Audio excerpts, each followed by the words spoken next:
Dubes Rusia Lyudmila Vorobieva, tiga terakhir kami lihat niat tulus Indonesia mencari solusi damai.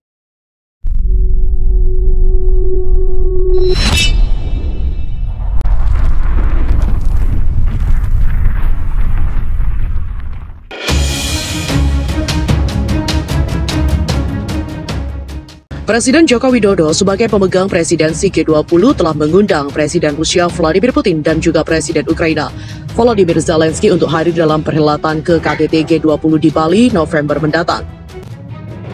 Rusia juga menyambut baik undangan tersebut, bahkan Rusia mengapresiasi niat tulus Indonesia untuk mencari solusi damai atas krisis yang sudah berlangsung lebih dari 3 bulan ini.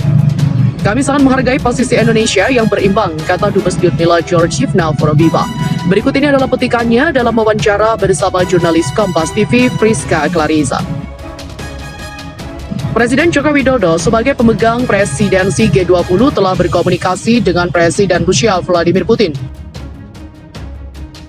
Presiden Ukraina Volodymyr Zelensky juga negara lain untuk mendukung solusi damai untuk mengakhiri invasi Rusia setelah Indonesia juga mengundang Ukraina. Apakah Presiden Putin akan datang ke G20?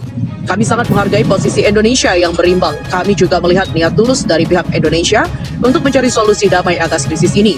Tentu tidak ada satu orang normal pun yang akan mengatakan perang itu baik. Tentu saja, perang selalu menjadi tragedi.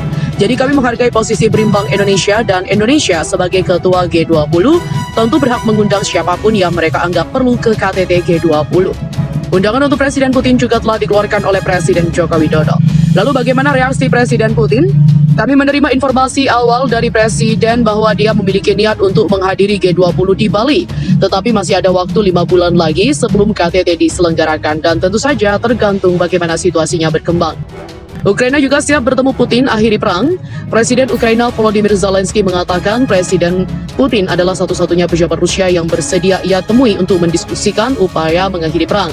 Berbicara melalui tautan video kepada peserta World Economic Forum di Davos pada Senin, Zelensky juga mengatakan bahwa mengatur setiap pembicaraan dengan Rusia menjadi lebih sulit mengingat apa yang dia katakan sebagai bukti tindakan Rusia terhadap warga sipil di bawah pendudukan. Presiden Federasi Rusia yang memutuskan semuanya jika kita berbicara tentang mengakhiri perang ini tanpa dia secara pribadi. Keputusan itu tidak dapat diambil, kata Zelensky. Sementara itu, Rusia juga membantah menargetkan warga sipil dalam apa yang disebutnya operasi khusus untuk menurunkan kemampuan militer Ukraina.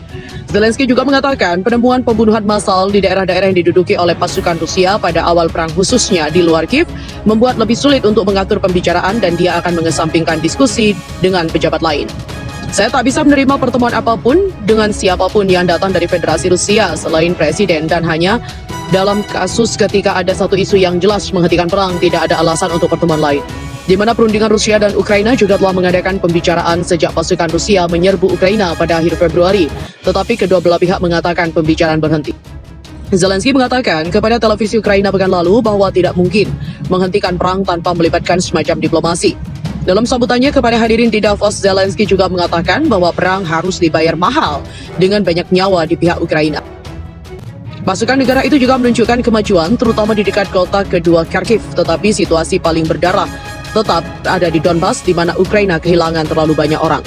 Ia menambahkan bahwa setiap gagasan untuk memulihkan secara paksa semenanjung Crimea yang direbut dan dianeksasi oleh Rusia pada tahun 2014 akan menyebabkan ratusan ribu korban. Presiden Ukraina Volodymyr Zelensky mengatakan satu-satunya pejabat Rusia yang bersedia dia temui untuk langkah-langkah mengakhiri perang di antara kedua negara.